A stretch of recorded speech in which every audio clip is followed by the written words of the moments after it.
back there, and if anybody wants to buy one, put money in the jug, and it'll keep the lights on and keep the program going here. Thank you all for being here. It's a real pleasure and a privilege to read to you.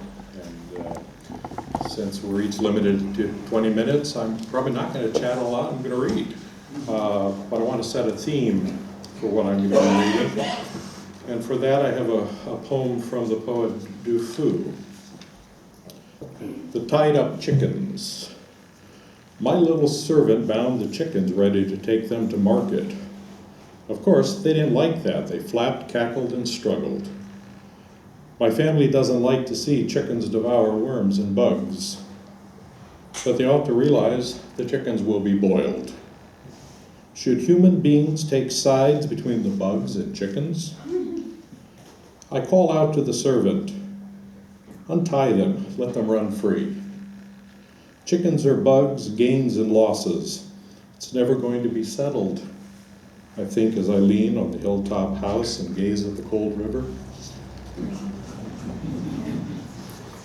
Yes's explanation of that same theme would be that, like most bears, he loves berries. And his philosophical take on it is sweet and sour, happy and sad, same bowl.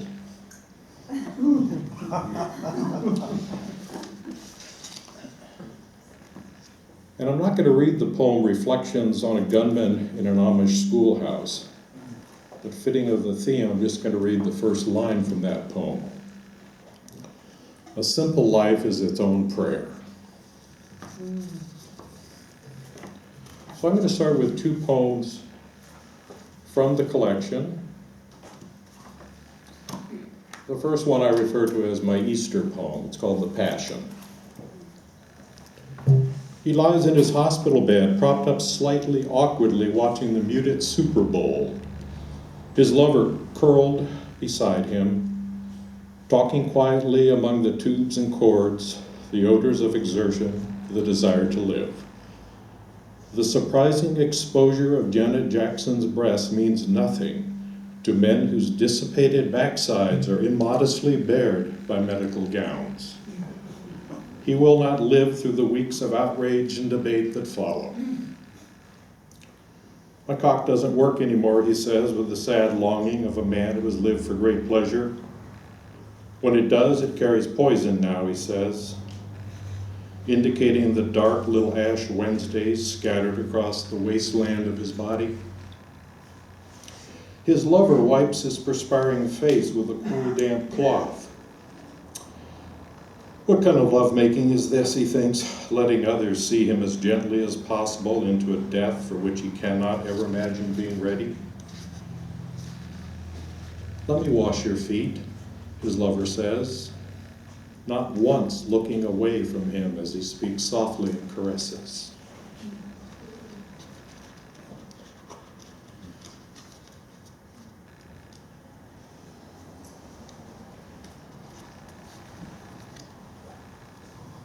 We're getting the downer poems out of the way early. Things once said. There are things they won't tell you across the breakfast table, like how unpleasant they find the sounds of your sleep, the odors of your stirring, the years of your marriage, the thought of whatever comes next. They're cautious, what with eye contact and honesty being painful and kitchen knives so close at hand, or even an old-fashioned rolling pin if you've been together forever. So they'll say it in the car, like reading a road sign or announcing a turn you missed. Side by side on a long drive on a familiar highway, shared hundreds of times. Knowing you're not the type to strike back while driving, not the type to be blinded by tears or to swerve off the road down the ravine or to plow directly into a concrete abutment, not the type to retaliate with death on the spot. But still, some things once said you're as good as dead. And dead is dead, even keeping it between the white lines. Okay, current events. The Sufi poet Rumi came to me smiling and said, I will electrocute you with God if you are willing. Imagine the excitement, every hair on your head standing on end as it flees your old beliefs, and the world newly seen through brightly sparking eyes. If you are willing, we will ignite the smoky barricades to everything, set them ablaze at the edge of openness. Oh, it'll be hot, very, very hot. The heavy shoes you have been walking in, if you are willing, will be burnt to ash. Your lukewarm blood will boil and make music in your veins, as if you have been a silent flute until now. And you will dance barefooted with angels who have been calling your name forever, if you're willing. And for just a moment, I wonder how often he asks this of younger men before I say yes.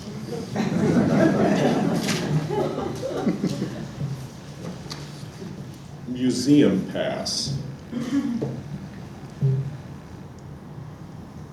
I am telling you about the first boy I loved. A much more exotic story if his name had been Antonio or Umberto.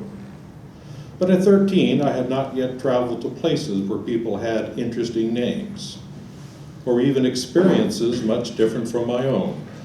Robert, Bob, Bobby, the simple names of my childhood.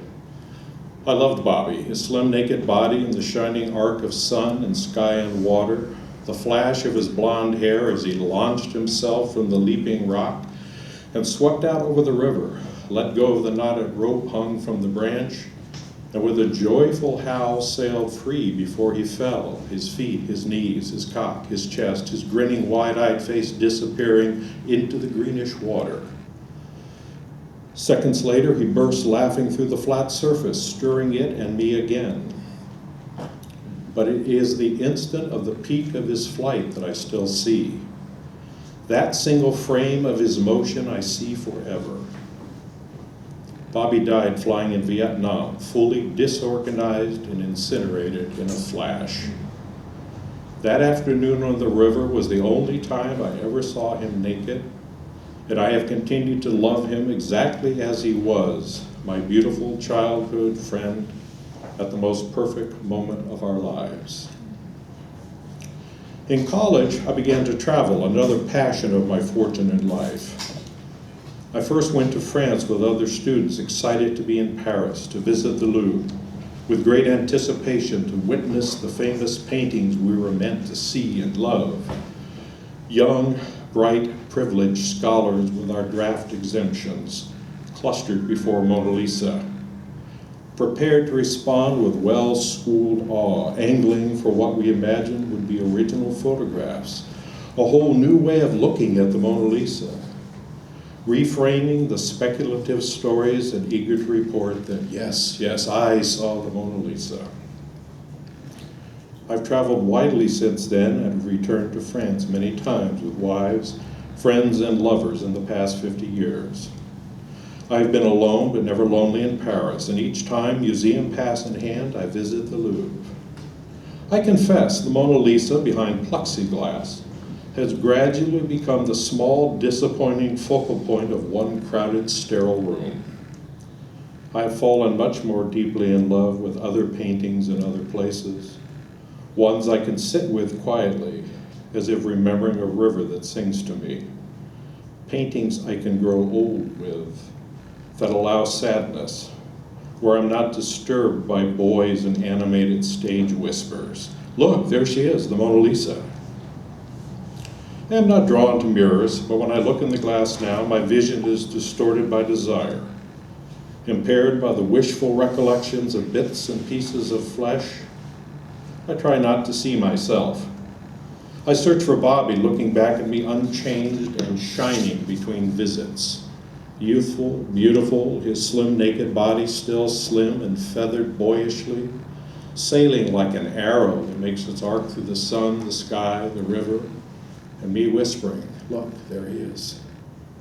And I feel the water opening to embrace me, the wonderful sensation of sinking, touching the dark riverbed, then rising, my face again in the sunlight and smiling.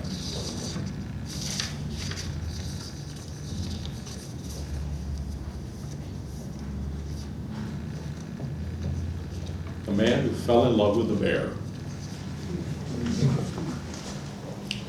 In a quiet sort of way, I have fallen wildly in love with a bear. Of course I know it's not real, I tell my friends.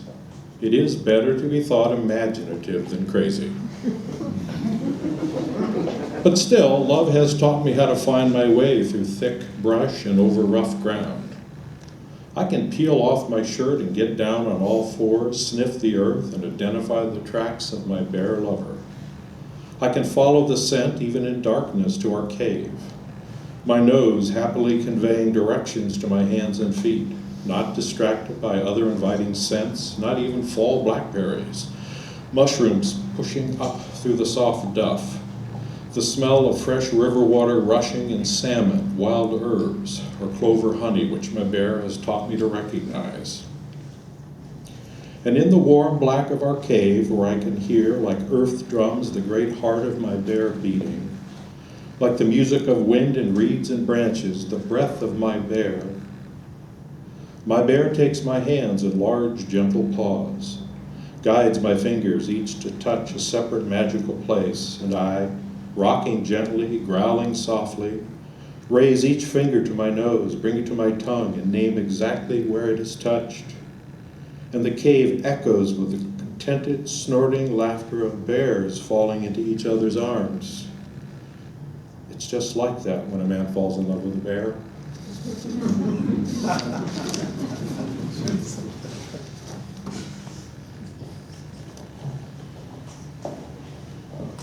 Stroke of luck. He was certain they were still driving toward the ocean, the road dipping, rising, and winding between the trees, leaning into autumn. But the steering wheel, held tightly in his hands, suddenly smelled strongly of lavender, and memory of everything he had eaten that morning, the eggs and coffee and toast, and even the blackberry jam, tasted bright orange. Maybe I've never been on this road before, he thought. And he smelled lemons everywhere. The woman, sitting quietly beside him in the passenger seat, as she had been for years, exploded like shards of glass, like a stained glass church window blown apart and reassembled in slow motion, and she smelled like chocolate. He could even taste her hair, and he fell deeply in love with his wife again. But he could not remember their phone number. If she had not been there beside him, he could not have called her to say, "I love you." They would joke about it later, how he had been so good with numbers all his life, but could not remember even simple combinations now. She would say with affection, never mentioning how much more tenderly he now touched her, talked to her, watched her, since the drive to the beach that day when he winced slightly, held his hand to his cold forehead for just an instant and smiled at her as if he'd never seen her before. And each morning since, he would awaken wondering, what will this day smell like? What flavor will today be? As if addressing the tiny glowing ember waiting quietly in his brain just behind his dark eyes.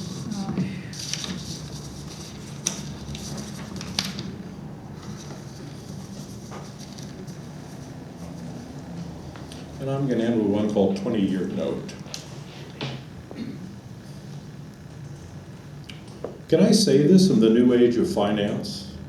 The cyber flesh of slam and spam and scam, the fluctuating currency of desire, personal investment relationships, and complex brokering of futures? I have chosen to love you forever. I have calculated the clarity of those words, have eliminated the fine print of the prospectus, the details of past performance and expected yield. Can I say this to you, carefully shaping your portfolio of dreams? Is a poem a promissory note or a creative lie? Does a public offering make sense, make a difference, increase the dividend? If you enter a room where I am standing, if you pass a sidewalk cafe where I am talking over a cup of coffee, if you see the arc of my aging body in the sun halfway between the branch and the river, if 20 years from now you find me leaning on a cane or on a friend, you can say to whomever is near, to whomever is walking with you, you see this man? He has loved me dearly every day for 20 years. He has carried me in the softness of his heart, the kindness of his words. He has held me gently in the light of his eyes and thoughts and on his tongue, has committed me to memory with his fingertips and his deep, slow breaths. He has made a treasure of a simple 20-year note purchased with trust.